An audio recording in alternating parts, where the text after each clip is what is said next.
Hi, I'm cKnoor, and in the last few days people have been asking me a lot about BloodBowl, and I try to answer everyone. Unfortunately, I only have so much time, but I do appreciate all of the questions.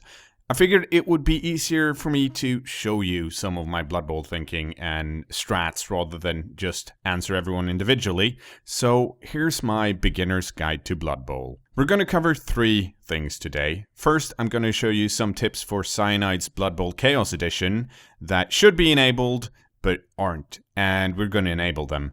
Then I'm going to talk a bit about the mind game that is BloodBowl, and by that I mean how you want to approach a game. And I know that sounds way nerdier than I mean it to, and there's probably a way better way of saying it, but it's 2 AM here and I'm trying to get this done, so deal. Lastly, I'm going to show you my favorite defensive formation for defending against an all-out assault by an opponent team. Let's get to it, shall we? First of all, Cyanide BloodBowl Chaos Edition. You want to press G. Press the G key as soon as you get into a game, because that enables tackle zones on the opposing players. And it's way easier to see what's going on if you can see where there are dangerous tackle zones and where you can move freely. So press G once and do it right now. Secondly, you probably want to press N, the N key, a few times, because that key cycles between player names, positional names, player number, and finally, amount of SPP each player has, I think. Early on with the team, I usually go for positional names, so you'll see line elf, blitzer, lineman, catcher, thrower, that kind of thing. And it's really useful to keep track of where your dudes are, and if you want to pick up the ball, how far away is my thrower. While all the models in Cyanide BloodBowl are unique, at least for me, it's kind of hard to keep track of all of them when you can only see their backs and in a top-down perspective. So press N. Like I said, I prefer positional names. After a while, if you've gotten to know the team, you can switch over to player names if you want. I do like player names. They're great. I suggest everyone always, at all times, get a fun theme and some player names, because your dudes seem to survive for way longer if you have player names. One last thing. Remember to turn on the dice log. It's in the bottom left. It defaults to having the chat open, I think. So switch it over to the dice log, because that way, even though you don't know all the math, you at least get some feedback on what just happened when your dude fumbled, fell over, and died. So keep the dice log up. If you're chatting with someone, the chat log's going to blink when someone's written a new message, so you're not going to miss anything, so just keep that dice log up. Second part of the video, how to think about BloodBowl. This is the tricky bit, and I think this is what inexperienced coaches aren't that great at, but BloodBowl is, besides being fun, is in essence a game of minimizing risk and maximizing it for your opponent. And I know that that sounds boring, but what it boils down to is make him do risky stuff and do safe stuff on your own. How to think about that is pretty simple. You want to do all the safe stuff on your turn first. So picking up players, standing them up, moving players not in tackle zones to give assists and stuff like that. Do all that first before you even think about making a die roll. And once you've done that, we can go on to my rules for beginner coaches. Now, these are rules, so please abide by them. First of all, whenever you want to do a dice roll, or rather an action that requires a dice roll, think about this. What happens if I fail this roll? Assume you fail. Is it the end of the world? Is your opponent going to score? Those are things that are good to keep in mind, because you're going to fail at some point, and you probably want to do a bit of safety before you do that risky stuff. Number 2, make blocks in order. And by that I mean you should always start with doing your 2-die blocks, if you can. Because 2-die blocks are mega safe compared to 1-die blocks, or even 2 dice against. So start with 2-die blocks. And since you're a beginner coach, you're only allowed to do 1-die blocks if you have block and your opponent doesn't. Actually, if your opponent does have block, I guess you can block, but no, you're not allowed to block. And, of course, you're never ever allowed to do 2-die blocks against, because that's always risky, and we're trying to minimize risk here, so don't do that. Thirdly, You're about to pick up the ball. Make sure you move another player next to the ball before you pick up the ball. The reason you do this is because when you fail to pick up the ball is going to scatter. And if you have another player there, it's probably going to land in 2 tackle zones. And even if it doesn't, it's going to make it that much harder for your opponent to run down there and pick up the ball, because now you've got 2 dudes standing next to it and going, What? I'm here. I'm buff. How about you block me instead of picking up the ball? 4th. Okay, so you finally managed to put a guy next to the ball, and now it's time to pick up the ball with another dude. What do? Well, there's a rule for that. You're only allowed to handle the ball with a player on your team that has the highest agility score. So if you're playing with a team that has both Agility 2 and Agility 3, your Agility 2 dudes are not allowed to pick up the ball. Only the Agility 3 dudes.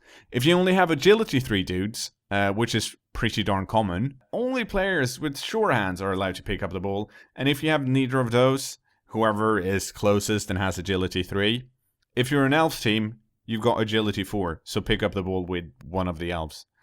Case in point, I'm rambling here, but always use whoever's best at handling the ball to pick it up. It's safer that way. And the person who's best at handling the ball is probably going to be the guy with the highest agility that has sure hands. So look for that guy. I think we're at 5th at this point. Here's a short rule. Never do GFIs. Now, a GFI, if you don't know, are those 2 extra squares that every player are allowed to move. In Cyanide BloodBowl, the graphics show them as a green square with a dice in it. You're not allowed to do those because those are risky. Don't do them. Yes, if you have to, if it's turn 8 and it's the only way to score, you're allowed to use it. Otherwise, no. It's risk, and we're trying to minimize risk here, and you need to learn to move your guys properly. Don't do GFIs. Rule 6. Dodging. Don't dodge with Agility 2 or below. You're not allowed to. You're going to fail. Don't do it. If you're Agility 3, you're allowed to dodge if you have the dodge skill, but only into no tackle zones, because that's easier to do. There's no penalty to dodging out of tackle zones. If you dodge into tackle zones, then that's mega hard. That's why we turned on the tackle zones earlier. You're not allowed to dodge into the yellow areas if you're standing next to a dude. Don't do it.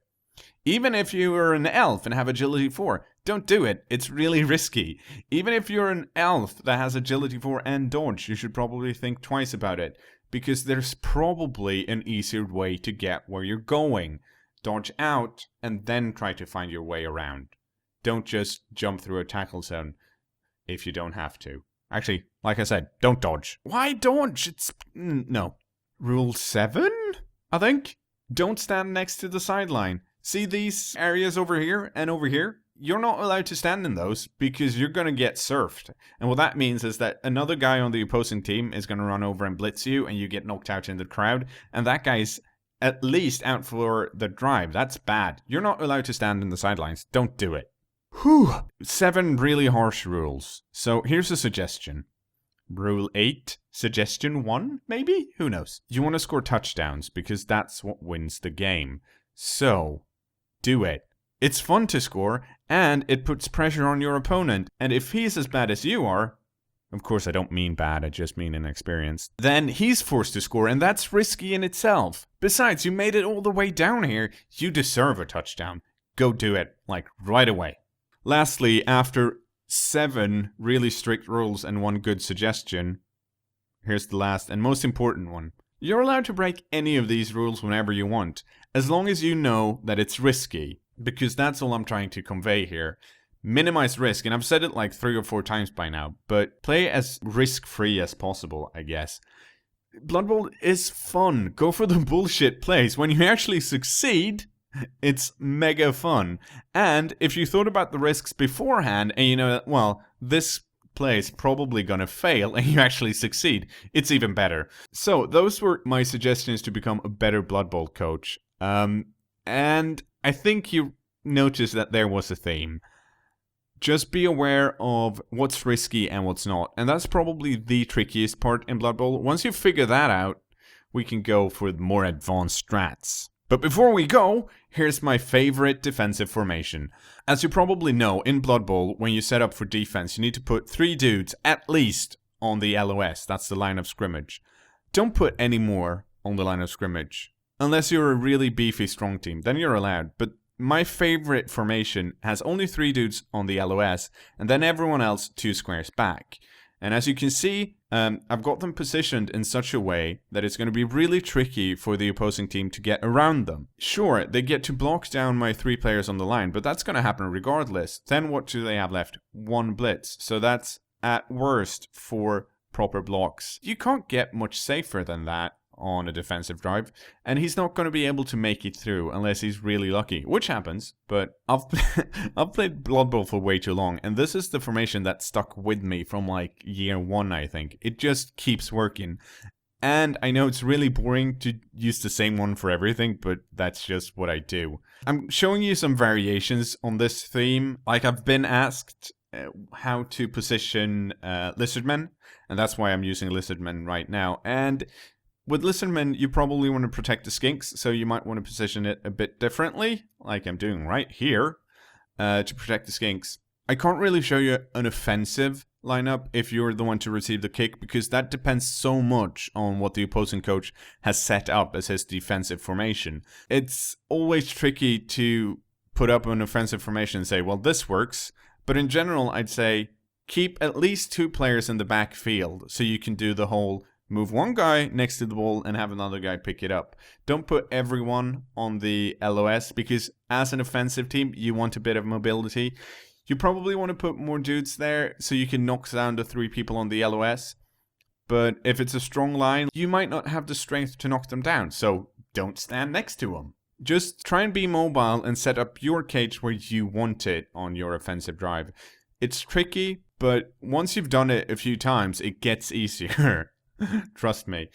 I think that's all I had to say for now. I realize this might be a bit general and not really like, how do I do the best pass play or whatever. But that's partly because I really don't know what to teach you guys at this point.